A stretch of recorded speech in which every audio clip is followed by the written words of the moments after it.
నమస్తే, welcome to our channel. Breaking news చూస్తున్నాం. ఈసారి ఎన్నికల్లో జగన్మోహన్ రెడ్డి మంత్రి అమర్నాథ్ కి హ్యాండ్ ఇచ్చారని చెప్పుకోవచ్చు. అనకాపల్లి నుంచి మల్సాల భరత్ ని ప్రకటించడం జరిగింది జగన్మోహన్ రెడ్డి. ఎందుకనంటే అమర్నాథ్ కి సర్వే చేయించడంతో సర్వేలో ఈయనకి నెగిటివ్ ఉంది అనేటువంటి రిజల్ట్ రావడంతో ఈయన పక్కన పెట్టినట్లుగా తెలుస్తుంది. మరి అంశానికి సంబంధించి మనతో మాట్లాడడానికి, వారి విశ్లేషణని మనతో పంచుకోవడానికి ఈ రోజు మనతో పాటు ఉన్నారు పొలిటికల్ అనలిస్ట్ వీరశంకర్ గారు ఉన్నారు. వారితో మాట్లాడదాం. నమస్తే అండి. నమస్తే మేడం. సో మంత్రి అమర్నాథ్ కి ఈసారి ఎన్నికల్లో జగన్మోహన్ రెడ్డి హ్యాండ్ ఇచ్చారని చెప్పుకోవచ్చు. అనకాపల్లి నుంచి మలసాల భరత్ ని ఆయన అనౌన్స్ చేయడం జరిగింది అభ్యర్థిగా. సో మరి అమర్నాథ్ పరిస్థితి ఏంటి? అంటే ఎప్పుడైతే అమర్నాథ్ కి సర్వేల ప్రకారం చూసుకుంటే నెగిటివ్ ఉంది అనేటువంటి వార్త వచ్చిందో, నేను పోటీ చేయకపోయినా పర్లేదు, జగనన్న వెనకాలే ఉంటాను అనే మాట చెప్పడం జరిగింది అమర్నాథ్, అలాగే రోజా గారు కూడా చెప్పారు. సో ఇప్పుడు అదే మాట నిజమైపోతుందా లేదా బయటకు వస్తారా? 100% లేదు, 100% నిజం మేడం.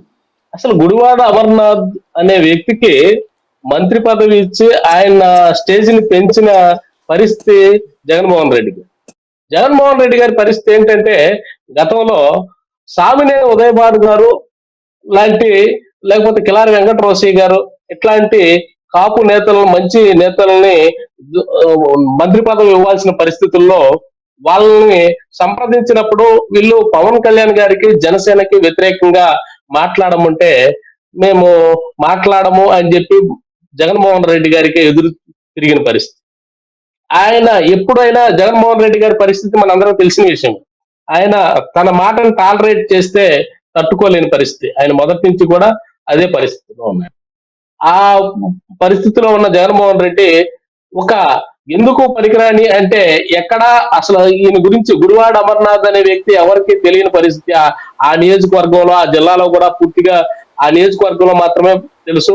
అది కూడా జగన్మోహన్ రెడ్డి గారి గాలిలో గెలిచాడు. అట్లాగే ఆ జిల్లాలో 4 మూలల కనుక్కున్నా కూడా ఈ గుడివాడ అమర్నాథ్ గురించి ఎవరికి తెలియని పరిస్థితి. కాపు ఉద్యమాల్లో కానివ్వండి, లేకపోతే రాజకీయంగా కానివ్వండి, ఈయనకి అసలు ఎటువంటి ప్రాధాన్యత లేని వ్యక్తి గుడివాడ అమర్నాథ్. ఇట్లాంటి వ్యక్తిని కూడా నేను మంత్రిని చేయగలను అని చెప్పి తీసుకొచ్చి మంత్రి పదవి ఇచ్చి ఈయన్ని వీళ్ళందరికన్నా మీరందరూ చూడండి, నేను గుడివాడ అమర్నాథ్, మీరు నా మాట వినకపోవడం వల్ల గుడివాడ అమర్నాథ్ నేను మంత్రిని చేశానని చెప్పి జగన్మోహన్ రెడ్డి గారు చూపించుకున్నారు. అదే పరిస్థితి ఇప్పుడు ఆయనకి వెనక్కి వచ్చింది. ఆయన చేసిన వీళ్ళందరూ ఈ కాపు నేతలైన ఆయన పార్టీలో ఉన్న సామినేని ఉదయభాను గారు, వెంకటరోసి గారు, ఇట్లాంటి కాపు నేతలందరూ కూడా తనను గొప్పగా అనుకోవాలి, తన దగ్గరికి రావాలి అనే ఉద్దేశంతో ఏదైతే గుడివాడ అమర్నాథ్ కి అవకాశం ఇచ్చాడో, ఆ గుడివాడ అమర్నాథ్ వచ్చిన అవకాశం కోసం, తనకు వచ్చే పదవి కోసం ఉచ్చం నీచం తెలియకుండా, ఒళ్ళు కానకుండా ఎట్లా పడితే అట్లా, ఏది పడితే అది మాట్లాడి మీడియా దగ్గర, ప్రజల దగ్గర, లేకపోతే మిగిలిన అక్కడ నియోజకవర్గంలో, రాష్ట్రంలో అబాసుబాలైన పరిస్థితి. రాష్ట్రాన్ని, తన మంత్రి పదవిని కూడా దిగదార్చిన పరిస్థితి. అట్లాంటి వ్యక్తికి సర్వసాధారణంగా ఇట్లాంటి వ్యక్తికి మళ్ళీ గెలుపు అనే మాట కన్నా కూడా అసలు ఈయన పోటీ చేస్తే డిపాజిట్లు కూడా రావు అనేది ఎవరైనా చెప్పగలుగుతాం. జగన్మోహన్ రెడ్డి గారు సర్వేలే చేయవలసిన లేదు. జగన్మోహన్ రెడ్డి గారికి ఈయన పదవి ఇచ్చినప్పుడే తెలుసు ఈయన దేనికి పనికిరాడు, నేను పదవి ఇచ్చాను కాబట్టి నా కోసం మురుగుతాడని. అట్లాంటి వ్యక్తి ఇవాళ సర్వేల్లో ఇట్లా చెప్తారంటే అది వాస్తవమే. సర్వేల్లో అలా చెప్తారు, ఎందుకంటే ఆయన పరిస్థితి అదే కాబట్టి. ఆయన మంత్రి పదవిని దిగదార్చాడు, ఆయనకున్న విలువలను దిగదార్చుకున్నాడు, వైసీపీ పార్టీని దిగదార్చాడు, ఆంధ్ర రాష్ట్ర పరువుని దిగదార్చాడు. మరి ఇట్లాంటి వ్యక్తికి మళ్ళీ సీటు ఎట్లా ఇస్తారనుకుంటాడు? ఆయనకి తెలుసు ఇవ్వడం ఇవన్నీ జరిగేవి కాదు అని.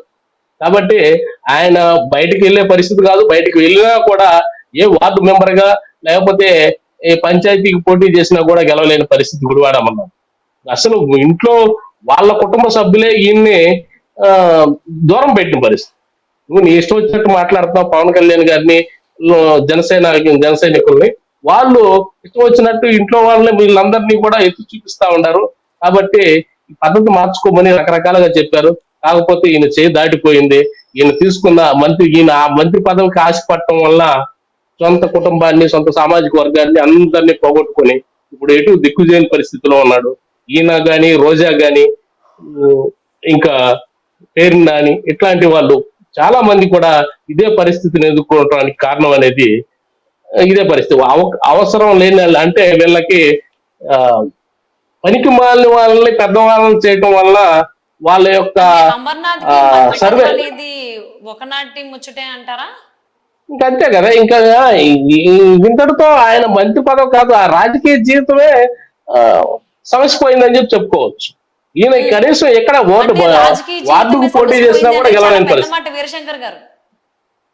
ఖచ్చితంగా మేడం, ఖచ్చితంగా. ఎందుకంటే ఆయన ఇప్పుడు ఈయన ఏ సర్వీస్ చేశాడని, లేకపోతే ఈయన యొక్క బ్యాక్గ్రౌండ్ చూసో, లేకపోతే ఈయన చేసిన ఆ, రాజకీయ జీవితం చూసో ఈయనకు మంత్రి పదవి ఇవ్వలేదు. ఓన్లీ పవన్ కళ్యాణ్ గారిని తిట్టడానికి ఉపయోగించుకోవటానికి ఒక వా ఒక ఎమ్మెల్యే కావాలి.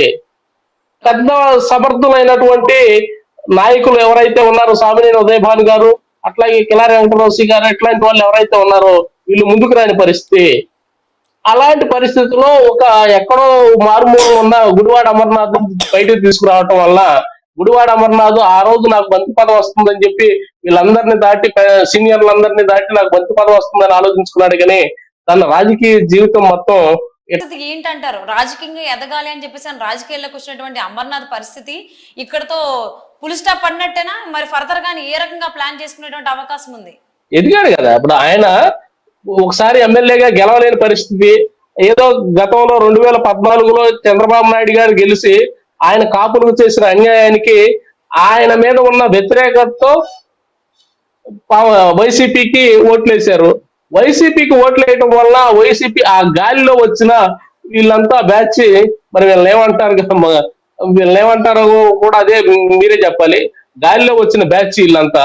వీళ్ళల్లో అత్యంత ఎక్కడో మారుమూలలో ఉన్న గుడివాడ అమర్నాథ్ లాంటి వ్యక్తిని తీసుకొచ్చి మినిస్టర్ని చేస్తే అప్పుడైనా ఊహించొద్దు ఆయన నాకు సమర్థత ఉందా, నేను సీనియర్నా, నేను రాజకీయాల్లో ఇంత పరిణితి చెందినవాడినా అని చెప్పి అప్పుడైనా ఊహించాలి. ఆయన ఊహించకుండా మంత్రి పదవి తీసుకున్నాడు.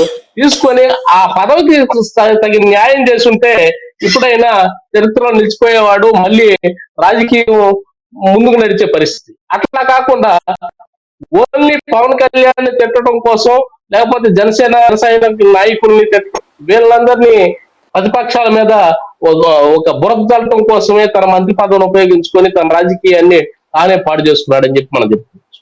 అంటే మరి ఈసారి ఎన్నికల్లో అయితే అమర్నాథ్ గారికి ఛాన్స్ లేదనే చెప్పుకోవాలి. ఆ ప్లేస్ లో అనకాపల్లి స్థానం నుంచి మలసాల భరత్ ని చూస్తున్నట్లుగా తెలుస్తుంది జగన్మోహన్ రెడ్డి. మరి ఫర్దర్ గా రాజకీయ భవిష్యత్తు కోసం అమర్నాథ్ గారు ఏం చేసేటువంటి అవకాశం ఉందో వేచి చూద్దామండి. Thank you so much for spending your valuable time with us, Veerashankar గారు. Thank you.